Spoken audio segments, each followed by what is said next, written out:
tal amigo? ¿Qué tal amiga? Nuevamente tenemos el gozo de tenerte como una de nuestras televidentes. Estamos expectantes porque hoy queremos descubrir lo que Dios hizo en la vida de nuestros invitados, que se trata de un matrimonio. ¿Qué tal, Luis? Muy bien, Arnoldo, y dispuestos a seguir escuchando testimonios. Sí. Y hoy creo que va a ser algo particular. Muy interesante. Sí, me parece que sí. Se trata de un matrimonio. Él se llama Héctor González y ella Irma Tiguá. Yo decía recién, ¿de qué apellido tan raro? Pero ella me decía un poquito que originalmente parece que era distinto, ¿no? Stewart, así me decía. Sí. De origen brasilero, algo así. Queremos decirle, queridos Héctor e Irma, que estamos muy felices de tenerlos a ustedes como nuestros invitados. El objetivo de esto es poder conocer lo que Jesús hizo en la vida de ustedes. Pero Luis seguramente le va a preguntar para conocerlos más. Claro, ¿quiénes son primeramente, no? A ver, ¿quién es Héctor, quién es Irma? En el caso de Héctor, ¿ocupación? Pastor. Pastor, o sea, colega de mi compañero. Así es, colega, sí. Ahora, ¿siempre fuiste colega pastor? Y amigo. Colega y amigo. Qué importante es eso, qué palabra, la rescato. ¿Siempre fuiste pastor? No, desde los 31 años. 31 años. ¿Hace cuántos años, Héctor? Y tengo 63. Sí. Así que ya a tiempo completo en el ministerio a los 31 años. Sí. O sea que llevaste en el pastorado 31 años. Y sí. ¿O 32? 32. Sí. 32. Sí. Y anteriormente, Héctor, ¿cuál era? Empleado de comercio. Empleado de comercio. Esto lo pregunto a propósito porque después te vamos a preguntar, ¿por qué pastor? ¿Qué pasó? A ver, ¿qué hubo ahí? Porque hay mucha gente que no sabe por qué uno se dedica al pastorado. En el caso de Irma, aparte de esposa de pastor, ahora que ya sabemos. Ama de casa. Ama de casa. ¿Siempre ama de casa? Siempre ama de casa. Qué notable eso, qué bueno eso. Una curiosidad, ¿hace muchos años están casados? A ver, ¿cuántos años? 40 años. 40 y ahora en marzo. Buenísimo. El 13. La semana pasada. Cumplieron 40 años de casados. 40 años de casados. Yo sé que ustedes tienen hijos, pero ¿cuántos hijos tienen? Más o menos sus edades y nietos. A ver.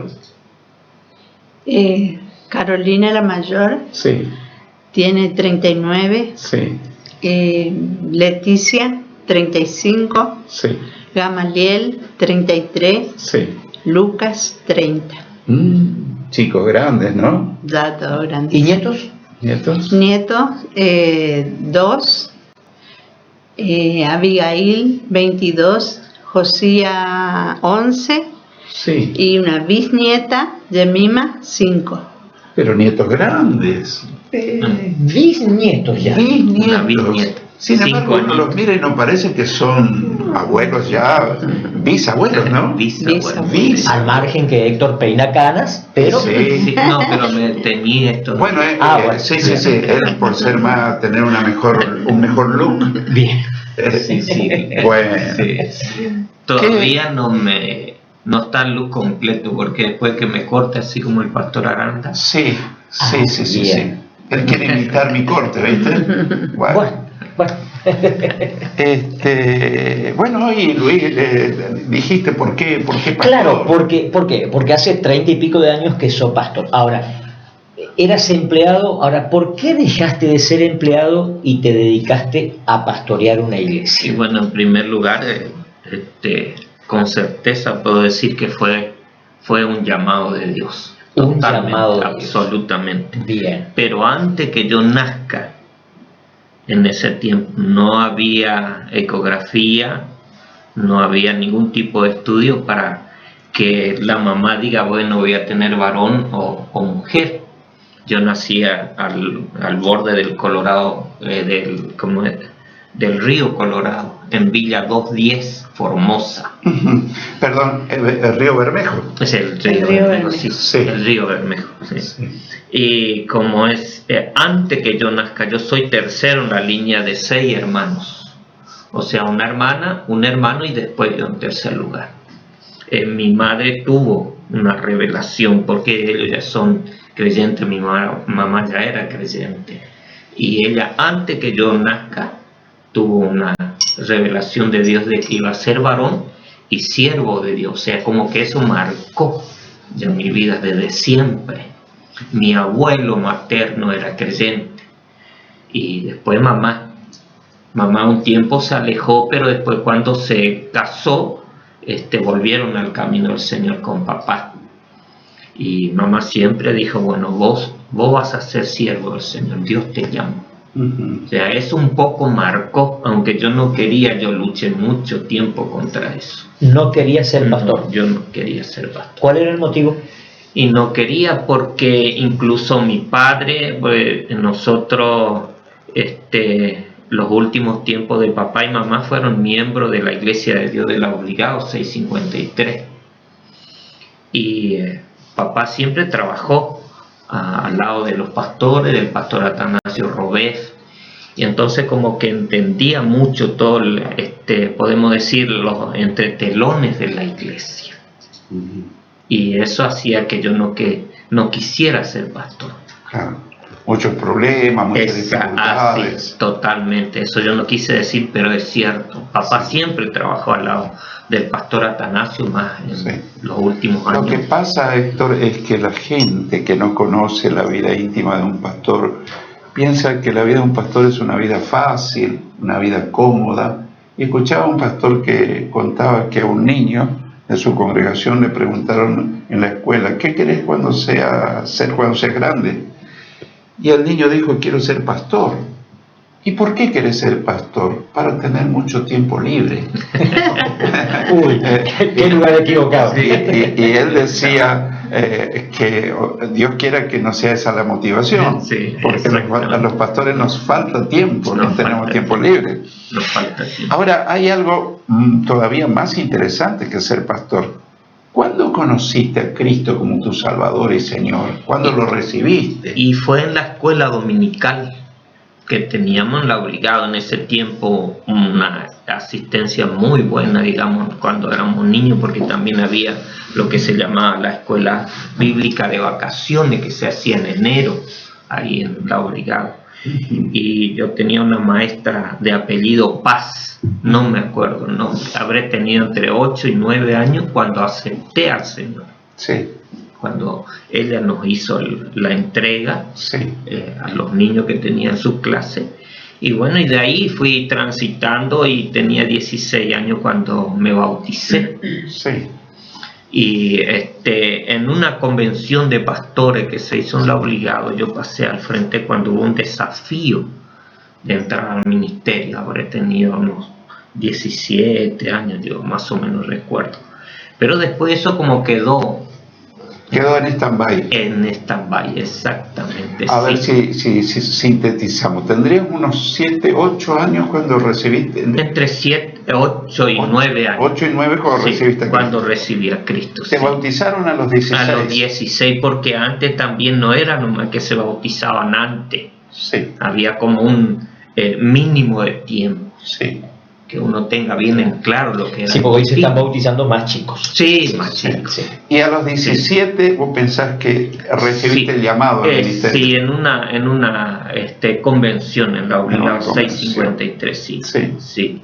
Pero no obstante yo seguía peleando contra eso. Claro. No quería ser pastor. No quería ser pastor.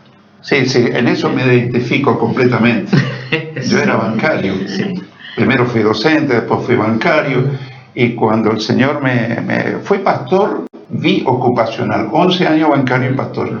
Pero cuando el Señor me empezó a pedir que sea a tiempo completo, eso sí que fue un conflicto para mí. Y sí, pero finalmente me dejé vencer.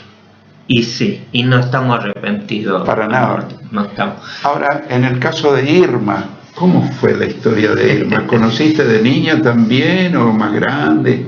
Y más o menos, porque cuando yo vivía en el Colorado, y ahí tenía unas amigas que me invitaban para la escuela bíblica. Sí. Bueno, por ahí me iba, por ahí no, porque mis padres eran supuestamente católicos, sí, pero no profesaban el catolicismo, sino que ellos eran católicos porque eran católicos. Claro. Y entonces por ahí no me dejaban, por ahí me dejaban y así. Sí. Y bueno, después, eso fue más o menos en mi adolescencia. Sí. Después yo me vine a trabajar a Resistencia. Me trajo una familia me fue a buscar directamente, me fue a buscar a mi casa. Sí. Y yo vine a Resistencia. Y ¿Vivías con esa familia? Sí, vivía con esa familia, vivía enfrente de la Obligado, 653 Sí, de la iglesia. Frente de la iglesia, sí. Sí. Y ahí me hice amiga con unas chicas que alquilaban ahí, que eran las vivas. Nelly, Ana María. Sí. Me hice amiga de ella. Y bueno, yo me cruzaba a tomar mate con ella. Sí. Y bueno, ella nos hablaba, nos invitaba. A mí, a otra chica que trabajaba con los papás de mi patrona, con la mamá de mi. Sí. Y bueno, yo le decía que no quería, porque tenía vergüenza, porque cuando uno entra todo te mira. Claro.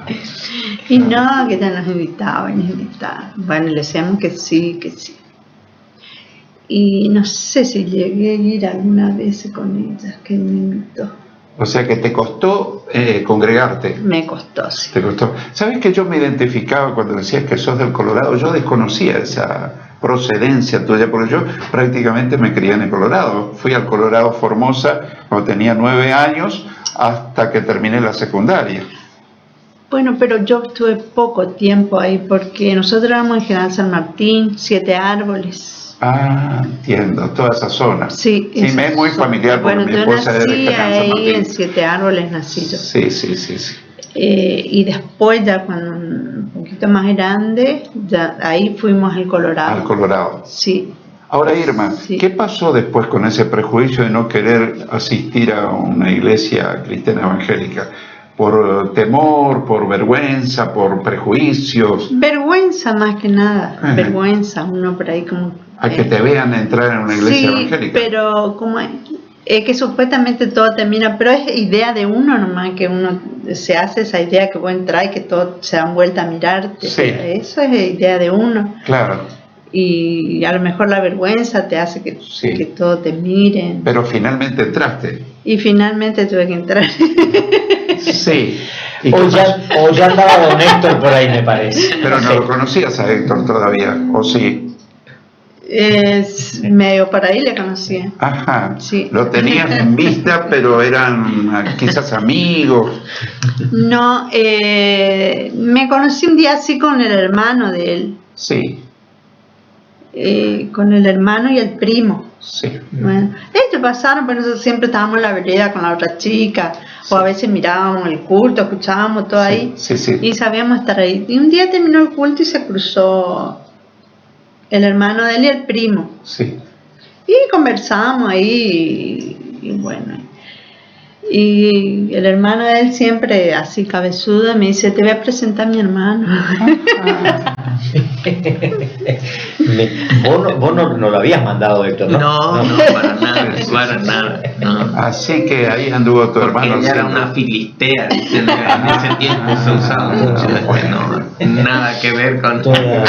Pero Irma, quizás lo más importante de todo es, finalmente fuiste al templo, a un culto, a una reunión, pero ¿cuándo recibiste a Cristo en tu corazón como Salvador y Señor? ¿Después de mucho tiempo?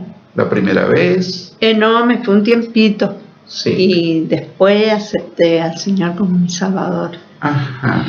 No me acuerdo bien, el año 75 por ahí. Sí, 75 por ahí. Sí.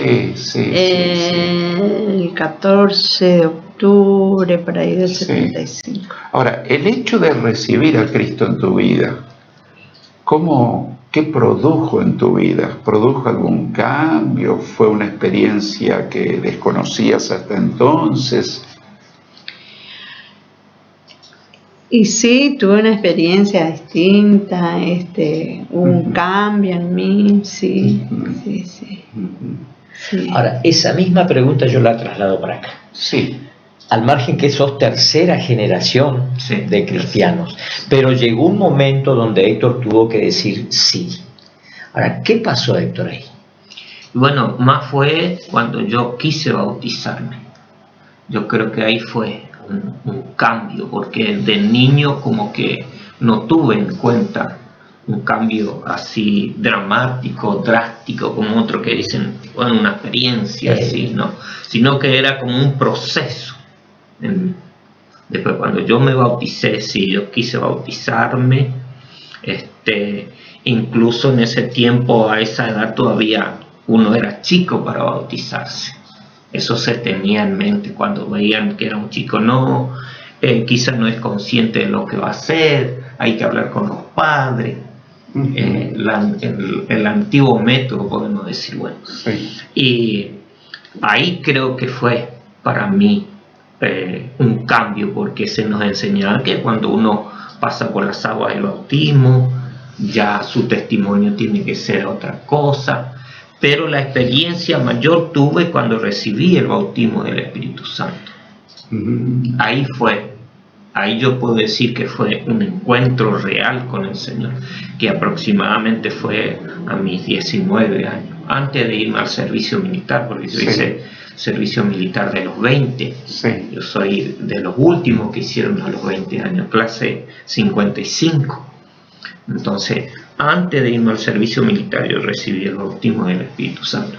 Ahí puedo decir yo que fue un cambio evidente en mí. Sí. Cuando recibí. O sea que te bautizaste a los 16. A los 16, sí. 3 años después recibiste el bautismo en el Espíritu Santo. 3 años. Y eso produjo un cambio radical, profundo en tu vida. Eso produjo un cambio. De ahí fue un cambio. ¿Lo buscaste mucho para recibir esa plenitud del Fue Espíritu? un tiempo en donde se insistió mucho en eso, de parte del pastor Atanasio Robert. O sea, se quedaban después del culto todos los que querían recibir el bautismo y se buscaba en oración. En la mayoría de los cultos fue eso un tiempo, y en ese tiempo yo recibo el bautismo del Espíritu Santo. Entonces fue en un culto y se fueron la mayoría de los hermanos que estaban presentes y quedamos un grupo de jóvenes más que nada. En el programa anterior que estuvimos grabando hablábamos de este punto, de este tema, porque mucha gente no sabe lo que pensamos, lo que creemos los cristianos evangélicos pentecostales. Cuando uno recibe a Cristo, ya recibe el Espíritu Santo, la presencia del Espíritu ya está en uno. Exacto. Es el sello. Así es, sí. Pero el bautismo hay que buscarlo a posteriori, que es la plenitud, donde el bautismo, el Espíritu toma control pleno de la vida de uno. Así es. Pero mucha gente no sabe eso. Piensa que ya está bautizado con el sello. Y vive toda su vida, es salvo, tiene la vida eterna, pero no experimentaron ese fuego. Exactamente, sí. Pero en tu caso lo experimentaste y fue muy evidente. Evidente fue. Fue un cambio porque no podíamos dejar de orar, y luego yo fui a casa. Papá y mamá ya estaban en casa. Y yo llegué y quise contarle a papá y a mamá. Le desperté, no sé, habrá sido como las 12 de la noche, que ya era bien tarde para ellos. Y yo no podía hablar. No podías hablar, ¿a qué te referís? Castellano. Sí. Porque seguía orando en lengua. Entonces mamá y papá me llevaron al dormitorio y oraron conmigo. Y bueno, ahí me ayudaron, me dijeron, bueno, una frase que yo me acuerdo siempre de mamá, que fue la que me dijo: hijo, tenés que guardar este gozo. Tenés que guardar este gozo para mañana y para después. Eso me quedó grabado, o sea, como diciendo, bueno, no desperdicie este gozo. Cuidar ese tesoro que recibiste. Exactamente. Esa fue la experiencia más, así podemos decir, evidente y dramática en mi vida. El recibir el bautismo del Espíritu Santo. Ahora, si yo les cuento de mis padres, ellos no tuvieron ningún asesoramiento sobre el bautismo, porque ahora se da cursos sobre el bautismo del Espíritu Santo, charlas, búsqueda, oración. Pero ellos, por ejemplo, mamá dejó un tiempo después de su niñez y volvieron al camino del Señor en Margarita, Belén. Tenía la Iglesia de Dios en ese tiempo como un anexo. El pastor de ellos fue Nicasio Sánchez, de Iglesia de Dios. Sí. había como un remanente ahí. Entonces ellos fueron, buscaron ese lugar, se congregaron, y esa primera noche que fueron al culto, el pastor llamó si alguien quería aceptar al Señor, y mamá pasó. ¿Por qué? Porque ella quería reconciliarse con el Señor. Y papá pasó detrás de ella porque no sabía qué pasó mamá. Entonces los dos recibieron al Señor. Ella en su poca, digamos, claridad, conocimiento, sí, se reconcilia con el Señor. Y él recibe al Señor.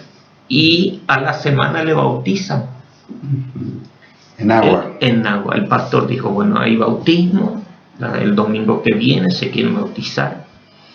Sin mucho conocimiento, papá le seguía a mamá. Sí. Y se bautizaron en agua. Creo que no sé si hay una laguna, un río por ahí cerca. Y después de eso, no sé cuánto pasó, días, ellos recibieron el bautismo del Espíritu Santo en su casa. También, en su casa. En su casa. Bueno, más evidente que esto no es imposible. Papá y mamá eran correntinos. Sí. Mamá apenas hablaba el castellano.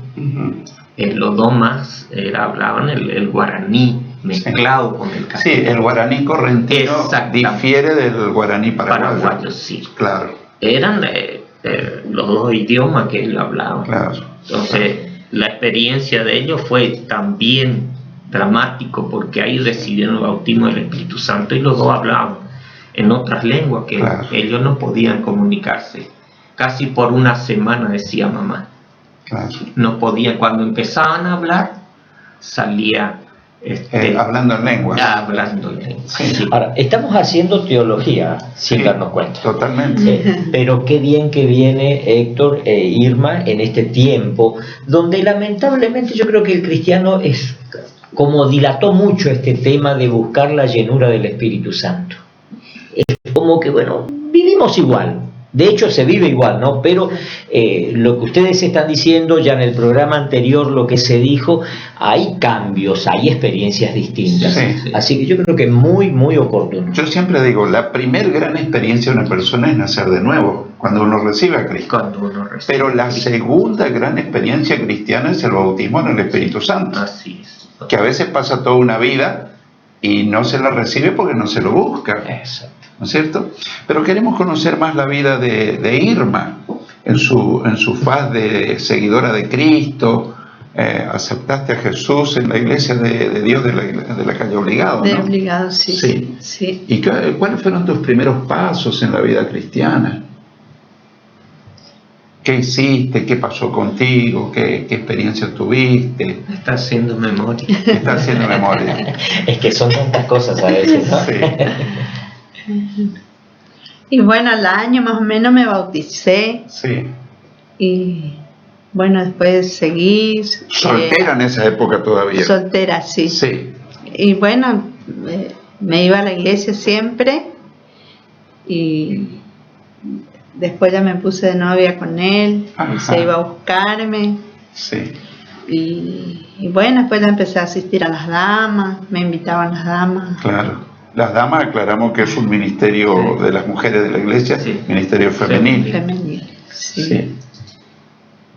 Y bueno, después me casé. Acá con el Señor. Bueno.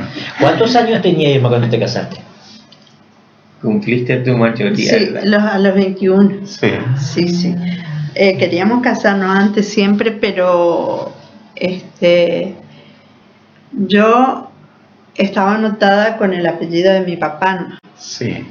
O sea que mi mamá no existía en mi partida. Sí. En el acta de nacimiento. En el acta de nacimiento no existía el nombre de mi mamá, Claro. solo de mi papá. Y mi papá ya estaba fallecido. Sí. Entonces yo no me podía casar. Claro. Primero me hicieron traer papeles, y de balde porque me dijeron que no. Claro. No podía porque era menor y bueno. Entonces tuve que esperar la mayoría de edad para poder casar. Irma, yo siempre le hago una pregunta a las esposas de los pastores. Y no quiero que hoy sea la excepción. ¿Es difícil ser esposa de pastor? Con la mano en el corazón. Seguramente que no es lo mismo ser esposa de un comerciante, esposa de un... Ella no quería. No quería. Casi nos divorciamos cuando yo dije que iba a ir. No, estás hablando en broma. No quería. No quería. No, yo lo primero... Tenía miedo. Y por ahí le llegué a decir que como yo no me casé con un pastor, le dije... Claro, tenía razón. En mi caso, porque nosotros con mi esposa nos casamos y yo no era pastor todavía. Y bueno, él trabajó mucho tiempo en la librería. Sí, recuerdo. Después Cheney. Sí. Recuerdo. Te recuerdo cuando algunas veces se fue a comprar a la librería y vos trabajabas ahí. Así que produjo una crisis un poco eso de cuando el llamado al pastorado. Pero a hoy, a la actualidad, ¿sería más fácil ser esposa de cualquier otra actividad que ser esposa de pastor o da lo mismo? No da lo mismo. Ajá. Tiene sus complejidades, ¿no? Sí. Claro, porque indirectamente ella se involucra en el ministerio del esposo, ¿no es cierto? Sí. Hoy por hoy hay mucha gente que le llaman a nuestras esposas pastoras. Sí. Y ella hasta hoy sigue protestando. Yo no soy pastora, yo soy la esposa del pastor. Ajá. Bien. Ajá. Sí, pero le dan, no sé, por respeto, por una modalidad que fue, a través del tiempo fue creciendo eso. Pasa una cosa, Héctor, que antiguamente se decía, vos sos el pastor, pero tu esposa es el ama de casa. Hoy por hoy, los pastores generalmente están involucrados con la esposa, inclusive en el ministerio. Así es. Sea pastora ella o no lo sea, pero los dos trabajan codo a codo. Aunque siempre fue así, indirectamente.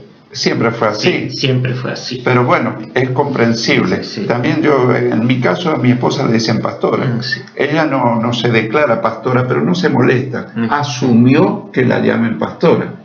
Sí. Y la verdad, dicho sea de paso, que hace su buena tarea pastoral. Exactamente. Porque le aconseja a las hermanas, le escucha sus problemas, ora por ellas. La verdad que para mí es una gran ayuda. Sí. Se nos está terminando el programa, Luis. Sí, cortito. Se hizo muy breve. Sí. Siempre le decimos a nuestros invitados que le den una palabra a aquella persona que todavía no conoció a Jesús como su Salvador. En un minuto, ¿qué le podrías decir a esa persona, ya sea un joven, una chica, una persona mayor? ¿Qué debería hacer? Lo mejor que podría hacer es recibir a Cristo en el corazón. Sea un joven, sea un adulto, sea un anciano, sea un niño. En mi caso fui niño. Ella fue de adolescente recibir al Señor. Pero el que reciba a Cristo como su Señor y Salvador nunca se va a arrepentir. Sí. Aunque muchas veces me preguntaron, pastor, ¿usted nunca quiso renunciar al pastorado? Yo le dije, no tengo la cuenta, muchas veces lo quise hacer. Sí. Pero siempre el Señor nos ayudó a retomar el ministerio pastoral, y en la vida personal yo puedo decir, gracias a Dios, porque un día se fijó en mí para que yo le acepte como Señor y Salvador. Y gracias porque me llamó al ministerio sin ser merecedor de ello. Así que para las dos cosas, para aceptar al Señor Jesucristo en el corazón es lo máximo que puedo hacer. Sí. Y si tiene un llamado al ministerio pastoral, aunque nosotros dijimos que es difícil, pero si Dios te llama, Él te sostiene. Así es. Bueno, queremos agradecerle muchísimo a Héctor e Irma. ¿Querés decir algo? O si no, estamos finalizando. Está todo muy bien. Está todo muy bien. Bueno, le agradecemos muchísimo, Luis. ¿Alguna palabra? Los dos pasos fundamentales, lo dijiste hoy: recibir a Cristo como Señor y Salvador y buscar la llenura del Espíritu Santo. Sí. Clave. Sí.